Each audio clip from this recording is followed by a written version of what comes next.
சாவி எங்க இருக்கு?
கண்மணி,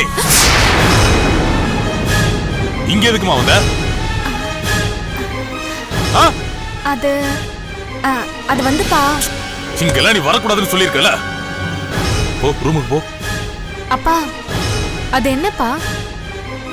ஏதோ கலசம் மாதிரி இருக்கு. இது இத்து போன சாமான்மா. பீரோவை காலி பண்ணும் போது இது மட்டும் தங்கிருச்சு போல இருக்கு. அப்பா, இங்க யாரோ மூச்சு விடுற மாதிரி சத்தம் கேட்டுச்சுப்பா. எலி எலி கத்தி இருக்குமா? இங்கெல்லாம் நீ கை வைக்காத, கடிச்சு கிடிச்சு வச்சிட போகுது. இனிமேல் இந்த ரூம் பக்கம் நீ வரக்கூடாது. போ, ரூம்ல போய் படுப்போ.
அந்த பொண்ணு யாரு?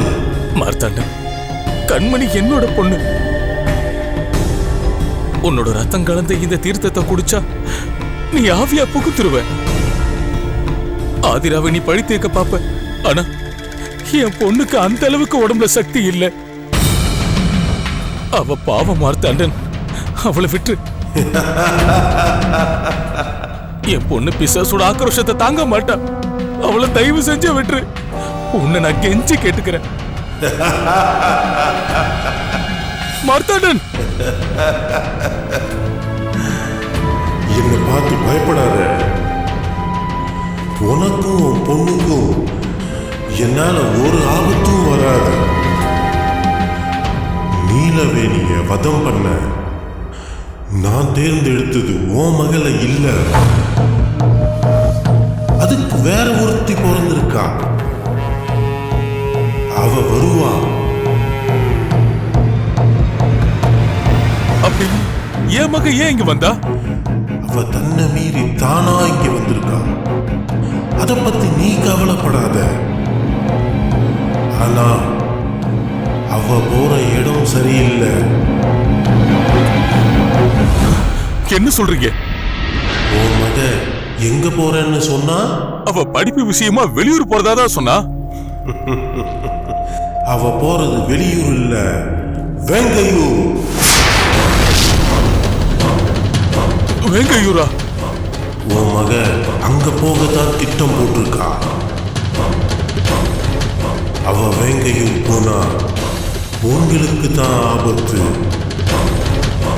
பேராபத்து வந்துடும்.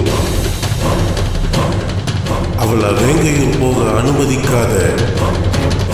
அங்க போக அவளை அனுமதிக்காத.